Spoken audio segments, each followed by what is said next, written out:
Halo semuanya, selamat datang lagi di sesi bedah materi kita. Jujur, saya beneran antusias banget hari ini karena kita bakal ngebahas sebuah topik yang, wow, ini tuh dalam banget. Tapi tenang, kita bakal bongkar pelan-pelan biar gampang dipahami. Kita bakal ngomongin soal gimana sih satu kalimat sesederhana syahadat itu bisa bener-bener mentransformasi hidup kita. Kalian tahu kan, banyak orang bilang, oh saya udah syahadat, tapi kok ngerasa hidupnya gitu-gitu aja. Nah loh, kenapa bisa gitu? Yuk kita selami bareng-bareng gimana sebuah keyakinan itu harusnya bisa merombak total identitas kita, benar-benar dari dalam keluar. Bagian 1. Cat yang belum dioles. Buat mulai kita pakai analogi sehari-hari aja ya, yang agak lucu sih.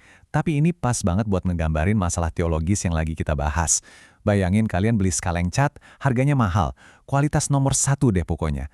Tapi, cat itu nggak pernah kalian olesin ke tembok rumah. Terus, apakah temboknya bakal berubah warna? Ya jelas enggak dong. Temboknya ya bakal tetap kusam kayak biasa.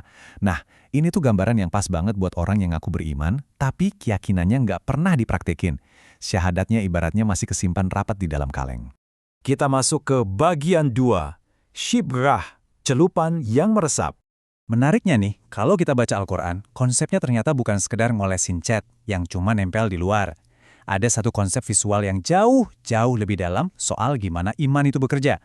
Namanya Shibrah. Ini ada di surat Al-Baqarah ayat 138. Shibghah itu artinya celupan. Coba deh kalian bayangin proses mencelupkan sehelai kain ke dalam pewarna. Ini bukan cuma dicelup bentar terus diangkat ya. Enggak.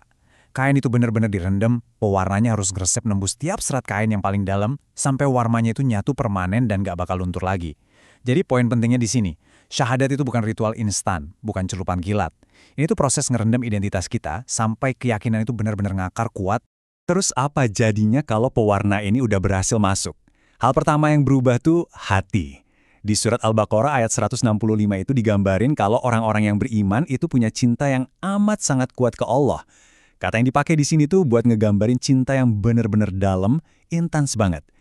Perasaan ini tuh akhirnya ngebentuk sikap rela. Rela nerima Allah, rela nerima Islam, dan ikhlas jalanin hidup di jalan ini. Dan konsep tadi tuh brilian banget buat ngegambarin bedanya antara cuma sekedar tahu sama bener-bener beriman. Iman itu rasanya kayak ngerasain sesuatu yang manis, bukan cuma hafal fakta doang. Analoginya gini deh, gampangnya. Kayak orang lagi jatuh cinta. Orang yang lagi jatuh cinta kan nggak perlu disuruh-suruh atau dipaksa buat nginget orang yang dia sayang kan. Otomatis aja gitu kepikiran terus, pengen terus bikin dia senang. Nah gitu juga kalau syahadat udah ngeresep. Ibadah itu nggak lagi kerasa kayak beban atau kewajiban yang bikin capek, tapi malah berubah jadi rasa rindu yang dalam banget. Bagian 3, 3 dimensi transformasi diri. Sekarang mari kita lihat gimana proses ini nyebar. Dari titik pusat di hati yang kita bahas barusan, pewarna atau Shibghah ini kemudian pelan-pelan nyebar keluar dan mewarnai 3 dimensi utama kita. Proses transformasinya itu benar-benar bergerak dari dalam keluar.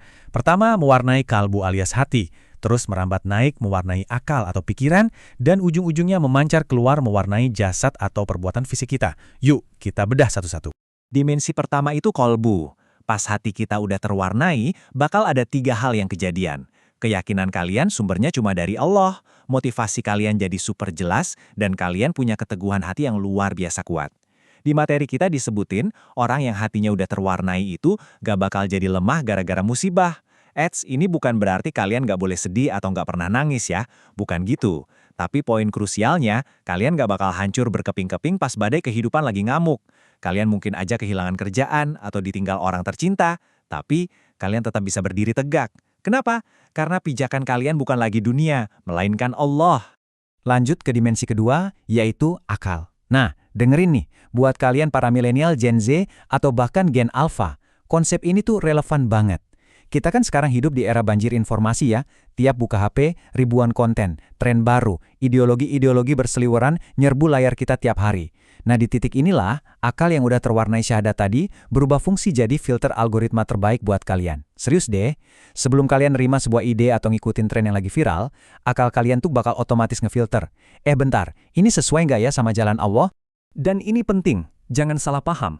Punya filter iman itu sama sekali bukan berarti kita jadi anti ilmu pengetahuan. Justru kebalikannya.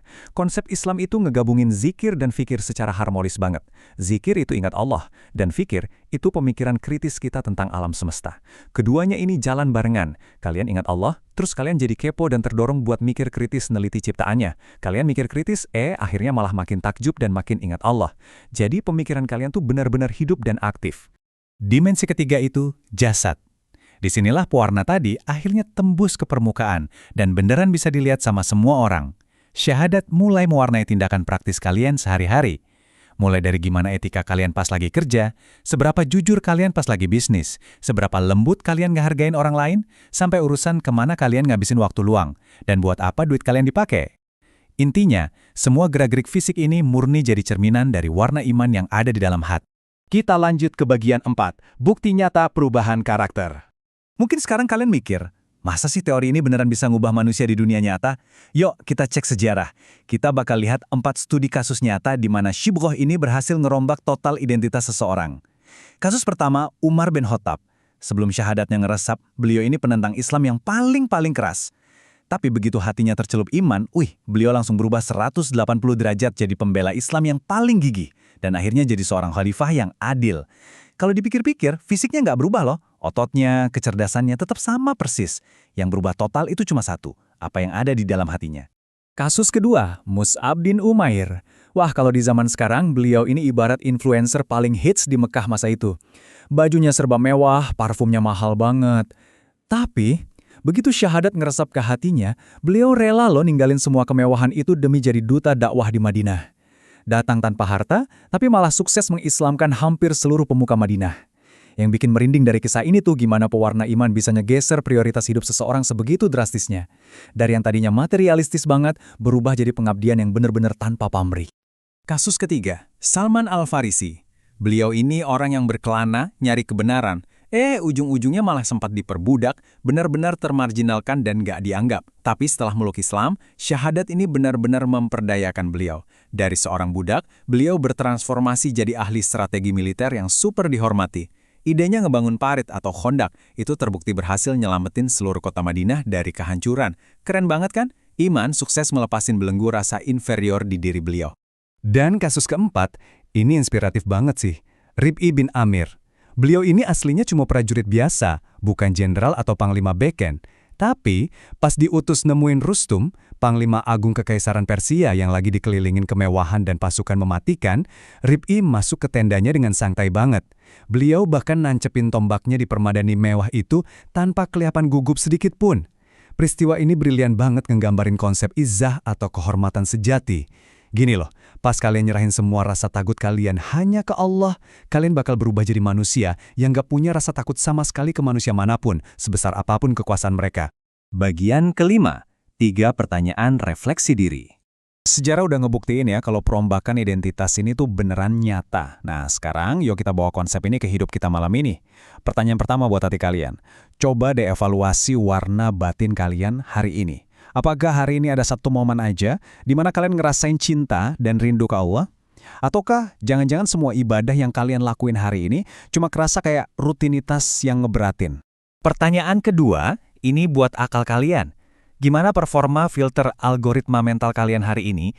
Apakah hari ini kalian ada ngambil keputusan secara sadar murni karena itu sesuai sama nilai-nilai Islam? Atau kalian cuma takut ketinggalan tren alias cuma ikut-ikutan dan sekedar ngikutin perasaan sesaat aja? Dan pertanyaan terakhir buat jasad kalian, adakah satu aja perbuatan fisik dan nyata yang kalian lakuin hari ini, entah itu pas di kantor, pas lagi bisnis, atau sekedar cara kalian nyapa teman, yang benar-benar bisa dilacak akarnya balik ke kalimat syahadat kalian? Kalau kalian bisa jawab iya buat satu aja dari 3 pertanyaan barusan, senyum deh, karena itu artinya benih pewarna itu beneran lagi bekerja di dalam diri kalian. Sama kayak kain yang dicelup tadi, semakin lama direndam, warnanya bakal makin ngeresap.